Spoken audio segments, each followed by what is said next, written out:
నమస్తే రమ్మగారు. నమస్తే జయ. రమ్మగారు, ఇంట్లో ఫ్యామిలీలో ఎవరైనా చనిపోతే మళ్ళీ వాళ్ళు అదే కుటుంబంలో జన్మిస్తారా? జనరల్గా కోరుకుంటూ ఉంటారు, మా నాన్నలా ఉన్నారు, మా అమ్మలా ఉంది, మా అమ్మే మళ్ళీ పుట్టింది, మా నాన్నే మళ్ళీ పుట్టారు, అట్లా అనుకుంటారు కదా. నిజమేనంటారండి అది? సాధ్యమా? నమ్మలేం జయ, నమ్మలేము. ఎలా అంటే అసలు ఇది పునర్జన్మనే నమ్మని కాలం. నమ్మని కాలం. మనం ముందు ఎక్కడో పుట్టామని, ఇప్పుడు ఇక్కడ ఉన్నామని, ఇంకెక్కడో పుడతామని, ఇవన్నీ కర్మ సిద్ధాంతాలు భారతీయుల నరనరాల్లో జీర్ణించుకుపోయి ఉన్నాయి. ఆర్గానిక్ పద్ధతిలో మీ చర్మాన్ని తెల్లగా మార్చుకోవాలనుకుంటున్నారా? సంప్రదించండి డాక్టర్ మాధవిని. పుట్టిన వాళ్ళు కూడా కొంతమంది ఎక్కడో పుట్టి మా ఇల్లు ఇది కాదు ఫలానా చోట అని చెప్పిన వాళ్ళు కూడా ఈ మధ్య కొంతమంది కొన్ని చోట్ల మనం సోషల్ మీడియా వల్ల తెలుసుకుంటున్నాం. కానీ మరణించిన వాళ్ళు అదే కుటుంబంలో పుట్టటము అనేది వెంటనే జరగకపోవచ్చు. వీళ్ళు అంత రుణపడి ఉంటే ఆ కుటుంబానికి ఎన్ని తరాల తర్వాతో జరగచ్చు, కానీ రెగ్యులర్గా జరగదు. తరచుగా ఇవాళ నిన్న నాన్న చనిపోయి మన ఇంట్లో పుట్టారు అనుకోవడానికి వీల్లేదు. అంతా మా నాన్న పోలికే. నాన్న పోలికలు జీన్స్ తోటి వస్తాయి. జీన్స్ ఉన్నాయి కదా ఇక్కడ. జీన్స్ వల్ల ఏమిటి? మా నాన్న పోలిక నేను ఎప్పుడు చెప్తానా, మా నాన్నగారి పోలిక కార్తీక్ అని. మా నాన్నగారు చనిపోయినాటికి నాకు 13వ సంవత్సరం 12 ఏళ్ళు నిండినాయి. 13వ ఏడు దాదాపుగా మా నాన్న చనిపోయిన ఇంచుమించుగా 20 ఇయర్స్కి కార్తీక్ పుట్టాడు, మా చిన్నబ్బాయి. వాడికి బాగా మా నాన్నగారి పోలికలు ఉన్నాయి. ఈ మధ్యలో కనీసం 10-12 మంది పిల్లలు పుట్టారు. అందరి పిల్లలకి ఏవో ఒక 1-20 చిన్నవి ఉన్నాయి పోలికలు. వీడికి ఎక్కువ ఉన్నాయి. మా నాన్నగారి చేతి పనితనం కూడా, ఆయన అన్ని రకాలు చేసేయగలిగేవాళ్ళు, చాలా క్విక్ లెర్నర్. వాడి ధోరణి కూడా మా నాన్నగారిదే. ఇప్పుడు నాన్నే అనుకోవడానికి వీల్లేదు. పోలిక నాకు పెద్దగా మా నాన్నగారి పోలికలు లేవు. నా పిల్లలకి రావచ్చు కదా, అవకాశం ఉంది కదా. జీన్స్ ఉన్నాయి కదా, జీన్స్ ఉంటాయి కదా. ఈ జీన్స్ మనకి ఎన్ని తరాల దాకా ఉంటాయి జయ? 5-6 తరాల దాకా జీన్స్ మనని వెంబడిస్తాయి. అవును, మన వెనకాల ఉంటాయి. 7 తరాలు ఇటు 7 తరాలు అనేవాళ్ళు ఇది వరకు. మేనమావల పోలికలు వచ్చే పిల్లలు కనపడరా మనకి? ఖచ్చితంగా కనిపిస్తుంది. చింతాత పోలికలు వచ్చేవాళ్ళు.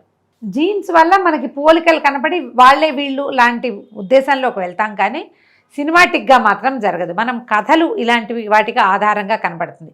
అసలు మనం ఎక్కడ పుడతాము, ఎలా పుడతాము అనేది మనం కర్మ సిద్ధాంతం ప్రకారం అయితే మనకున్న బాకీలు, మనం ఎవరెవరికి ఎలాంటి రుణాలు పడ్డామో, ఎవరికి రుణపడుతున్నామో, ఎవరి దగ్గర రుణం తీసుకున్నాం, వాళ్ళకి అటు మనం ఇవ్వడము పుచ్చుకోవటము అంతే. దానిని బట్టి మన జన్మలు ఉంటాయని చెప్తుంది శాస్త్రం. ఇందులో తపస్సు చేసేవాళ్ళు, రెగ్యులర్గా పూజ చేసుకునేవాళ్ళు, ఏదో మెడిటేషన్ చేసేవాళ్ళు, ఏదో ఒక సాధన చేసేవాళ్ళు, దేశ సంక్షేమం కోసం పనిచేసేవాళ్ళు, వీళ్ళందరూ కూడా తాము ఏం చేయదలుచుకున్నారో బృహత్కార్యం కొంత మటుకు చేసి సాధన చేసి చనిపోయారనుకో, వచ్చే జన్మలో ఆ సాధన వాళ్ళకి ఏదో ఒక వయసులో అందుతుందంటారు. కానీ ఇదే కుటుంబంలో పుడతారని చెప్పరు. అదే అట్లాంటి చెప్పడానికి ఉండదు. ఎక్కడో పుట్టిన వాళ్ళు ఎక్కడికో వెళ్తారు. ఈ దేశంలో పుట్టిన వాళ్ళు పరాయి దేశానికి సంపద పెరగడానికి కారణం అవుతారు. వాళ్ళు అక్కడ రుణపడి ఉన్నారు. మనం అలా భావించాలి, కానీ ఇట్లా కథల్లో చెప్పినట్టుగా మా అమ్మాయి నాకు పుట్టింది, మా అమ్మ నాకు పుడతానంది, నీ కడుపు పుడతా అంట. మనము ఏంటంటే నీ రుణం తీర్చుకోవాలంటే కడుపును పుట్టి తీర్చుకోవాలి రుణం అనేది ఒక పాయింట్ మీద మాట్లాడుతారు. అది మాట చెప్పటమే కానీ నిజంగా మా అమ్మాయి మన కడుపును పుట్టేస్తుందని అలా నమ్మకూడదు. అమ్మ మీద మనకున్న తీవ్రమైన ప్రేమాతిశయం వల్ల అమ్మ చనిపోయింది, నాకు కుమార్తెగానో వాళ్ళ అమ్మ చచ్చి నీ కడుపును పుడతా ఆ పని చేయమ్మా అంటారు. మా అమ్మ అంది కాబట్టి అయిపోతుంది అనుకోకండి, అలా జరగదు. మానవుల వాంటింగ్స్, మానవుల ఆలోచనలు ఈ జన్మకు సంబంధించినవి ఇక్కడే ఉంటాయి. దీన్ని నడిపే మాస్టర్ ప్లాన్ వేరే ఉంటుంది ఎప్పుడూ కూడా. ఒకవేళ మాస్టర్ ప్లాన్ ప్రకారము వీళ్ళు ఇక్కడే పుట్టాలని, ఇదే వంశంలో పుట్టాలి, ఇదే డైనాసిటీలో, ఇదే కుటుంబంలో పుట్టాలి, ఇలాంటివి ఏమైనా ఉండుంటే జరుగుతుంది. కానీ మన వాంఛలు, మన అనుమానాలు, మన అభిప్రాయాలు, మన ఉద్దేశాలతోటి జరగదు. ఇక్కడే పుట్టాలని కోరికతోటి నేను మరణించినా కూడా జరగదు. ఆయన అనుకోవాలంటారా? ప్లాన్ ప్రకారమే అవుతుంది. జనన మరణ చక్రాలు ఎప్పుడు కూడా దాని రకమే అది నడుస్తూ ఉంటుంది. ఇవాళ ఇక్కడ పుట్టిన వాళ్ళు వచ్చే జన్మలో ఇంకెక్కడో పుట్టచ్చు. మీరు అన్నట్లుగా రుణాలేమో రమ్మగారు. రుణమే, రుణం తప్ప రెండోది లేదు జయ. నువ్వు గమనించు మన జీవితాన్ని. మన అమ్మకి 25 ఏళ్ళు వచ్చాక మనం పుట్టామనుకుందాం. 25 ఏళ్ల వరకు మనమెవరో ఆవిడెవరో కదా. ఆ తర్వాత మనమే ఆవిడ జీవితంగా ఉంటాం. ఒక 20 ఏళ్ళు అయింది, వివాహం అవుతుంది, భర్తతో మమేకం అయిపోతారు ఆడపిల్లలు, లేదా భార్యతోటి అయిపోతారు. ఇంకా అప్పుడు అమ్మ ప్రాధాన్యత తగ్గుతుంది. వీళ్ళ పాత్ర, వాళ్ళతో మన రుణానుబంధము ఎక్కువ అవుతుంది. అమ్మతోటి ఏముంటుంది పేగుబంధం. అమ్మకి మనం చేయాల్సినవో ఆమెకు మనం చూడాల్సిందో. ఒక్కొక్క తల్లులు ఇలా పుట్టగానే పిల్లలు పుట్టగానే మరణిస్తారు. రుణం లేదు తల్లికి. చివరిదాకా చచ్చేదాకా కొడుక్కో కూతురుకో వండి పెడుతూనే తలకాయ దువ్వుతూనే వాళ్ళ పనులు చేస్తూనే వాళ్ళ తిట్లు వాళ్ళ గొడవ అనుభవిస్తూనే ఉంటారు కొందరు తల్లులు. వీళ్ళకి ఇంత పెద్ద రుణం ఉన్నట్టు ఇంతకాలం. ఒక్కొక్కడుకు కాల్చుకు తినేస్తాడు తల్లిని. నువ్వు చూడు లడ్డూల్లాగా ఉంటారు పిల్లలు, దింపితే ఏడుస్తారు. ఆ తల్లి వాడిని ఎత్తుకుని నడుము సన్నబడిపోయి బక్క చిక్కిపోయి ఉంటారు తల్లులు. మోతే. ఒక్కో పిల్లాడు నెల రోజులు పాలు తాగాక పాలు ఉండవు. ఒకడు 3 ఏళ్ళు వచ్చేదాకా తల్లి పాలు తాగుతాడమ్మా. ఏమిటి తేడా? వాడు రుణం. మనం ఆలోచించకపోతే మనకి లోకం అంతా మామూలుగా ఉంటుంది జయ.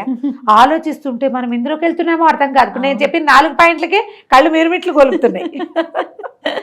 నిజమే కదా అనిపిస్తుంది. 9వ నెల రాగానే సిజేరియన్ అర్జెన్సీ అని తీసేస్తారు. 10వ నెల వచ్చిన 11 రోజుల వరకు కన్నారు పొట్లకాయలే ఉంటుంది, పొట్ట ముట్టుకుంటే విచ్చిపోయేలాగా కన్నరు. వాళ్ళు వస్తూనే ఉంటారు. అప్పటికి చాలా ఫుల్ టర్మ్ 10 నెలలు వచ్చాక కలిగే వాళ్ళు కొంతమంది ఉంటారు. ఈ రోజుల మోత కూడా రుణమే జయ. పిల్లని మోయటం ఈజీయా? 9 నెలలు నిండేసరికల్లా కాళ్ళు పక్కకు వచ్చేస్తాయి, పొట్టకి మూము దిగిపోతుంది, నడవలేరు, కూర్చోలేరు, పడుకోలేరు, తినలేరు. అది ఆ తల్లికే తెలుస్తుంది. మోసే వాళ్ళ హింస వాళ్ళకే తెలుస్తుంది. ఈ మోత కూడా రుణమే. భయం వేస్తుంది రమ్మగారు. నిజం. మనం ఆలోచించాం కాబట్టి మనకి ఏం తెలియదు జయ. ఏదో నడిచిపోతుంది. ఎవరో చచ్చిపోతారు, ఎవరో వెళ్ళిపోతారు, ఎవరో ఉంటారు, ఎవరితో ఉంటే వాళ్ళతో ఉంటాం. మనకి వీళ్ళకి రుణం అన్న ఊహ రాదు, తెలియదు మనకి. బాకీలు ఉన్నాయని అనుకోం మనం. అలా అనుకుంటే కొంత సర్దుకుంటామంటారా? మనకు అర్థమైతే కొంత సర్దుకుంటా జయ. ఇప్పుడు మన మామూలు సింపుల్ లెక్క తీసుకో. 6 ఏళ్ల క్రితం నేనెవరో నువ్వెవరో, అవునా? అంతే కదా. ఇప్పుడు మన మధ్య ఒక వ్యాపార బంధం ఉంది, అంతే ఉందా? ఇంకేమైనా ఉందా చెప్పు? అంతకు మించి ఉందనుకుంటాను రమ్మగారు. నేను ఈ అంతకు మించింది ఎక్కడి నుంచి వచ్చింది? అది బాధలే. అంతేనా రమ్మగారు? 100%. ఏ జన్మలోనో రుణానుబంధం ఇది అయి ఉండొచ్చు. ఏ జన్మలోనో. మనం ఒకే గర్భవాసాన్ని పుట్టుండొచ్చు, ఒక ఇంట్లో పెరుగుండొచ్చు, ఒక చెట్టు మీద 2 చిలకలం అయి ఉండొచ్చు. మనం చిలకలమో పిచ్చుకలమో ఏదైనా కావచ్చు. ఒట్టిగా ఎవడు ఎప్పుడు ఎక్కడ కలుసుకోము, కేవలం రుణాలతోటే కలుస్తాము. ఇది మన సిద్ధాంతం. లేకపోతే వాళ్ళెవరో మనమెవరో జయ. ఎలా కలుస్తాం? ఇప్పుడు నేను ఎంతమందితోటో మాట్లాడతా, ఒక మంచి మాట చెప్తే వాళ్ళ టైం కలిసి వస్తుంది, వాళ్ళకి ఏదో కలిసి వస్తుంది. రుణం బాకీ ఉంటే పుడతాం, లేకపోతే పుట్టాం. మనం ఆ ఇంట్లోనే పుట్టాలి అని సినిమాల్లో పుడతామని చూపించినట్టుగా నమ్మకండి. భగవంతుడి మీద భారం వేసి ఉండాలి. మనం ఒక్కటి అర్థం చేసుకోవాల్సింది ఏంటంటే, ఈ ఏదైతే మనం ఇప్పుడు ఉన్నామో అది మనం కాదు. మనం ఇక్కడ కలగడానికి ఒక అవకాశం ఇచ్చింది యూనివర్స్. ఇక్కడ కలిగినందుకు ఏ దాంట్లో మనం ఏ ఫ్యామిలీలో అయితే మనం పుట్టామో, ఎందులో అయితే ఉన్నామో దానికి చెడ్డ పేరు రాకుండా ఆ పాత్రకి తగిన న్యాయం చేద్దాం. తర్వాత ఇంకెక్కడ పాత్రలో ప్రవేశపెడతాడో భగవంతుడు, దానికి సిద్ధం అవుదాం. దానికోసమని సాధ్యమైనంత మంచి పనులు చేద్దాం. సాధ్యమైనంత ఎవరిని హింసించకుండా, బాధించకుండా, ఇబ్బంది పెట్టకుండా, ఎవరికి రుణపడిపోకుండా ఉంటే అసలు పుట్టాల్సిన అవసరాలు కూడా రావు. అంతే. బాకీలే తీర్చుకుంటాం. మనం ఎవరి దగ్గర ఏం తీసుకోం, ఎవరి దగ్గర ఏ సహాయం తీసుకోం. మనమే అందరికీ సహాయాలు చేస్తూ ఉంటాం. ఇప్పుడు ఈ సహాయం చేయటం కూడా వాడికి అవసరమైంది, మనం ఇచ్చాము. మనం ఏదో పొడి చేస్తున్నామని భావించకూడదు. మనం వాళ్ళకి బాకీ ఉన్నాం, అది వాళ్ళకి ఇచ్చాం అనుకోవాలేమో. భావిస్తూ ఉంటే తర్వాత జీవితం ఉంటుంది, ఉండకపోతుంది. ఇక్కడే పుట్టాలి, పుడతాము లాంటి నమ్మకాలు మాత్రం పెట్టుకోబోకండి. మీరు భగవద్గీత తాపీగా చదివితే తెలుస్తుంది.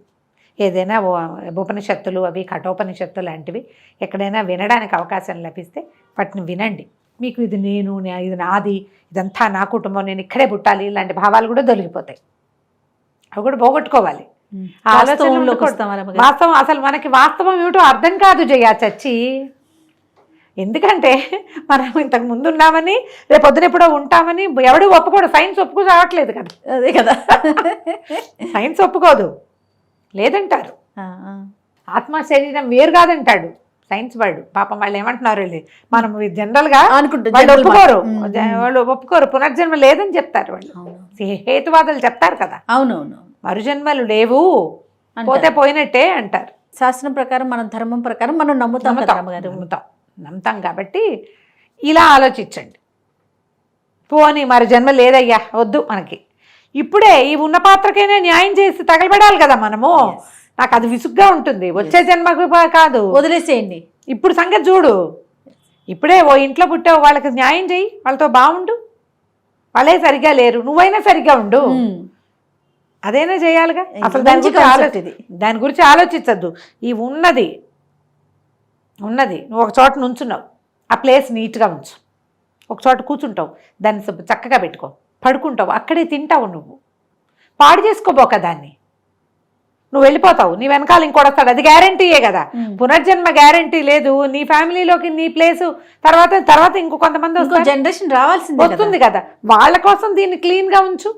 100%. ఇలా ఆలోచిస్తే ఈ మరిజన్మ ఉందా, మనం ఇక్కడే పుడతామా లేదా, అవన్నీ ఆలోచనలు రావు. ప్రశాంతంగా ఉంటాం. నమస్తే. నమస్తే జీ.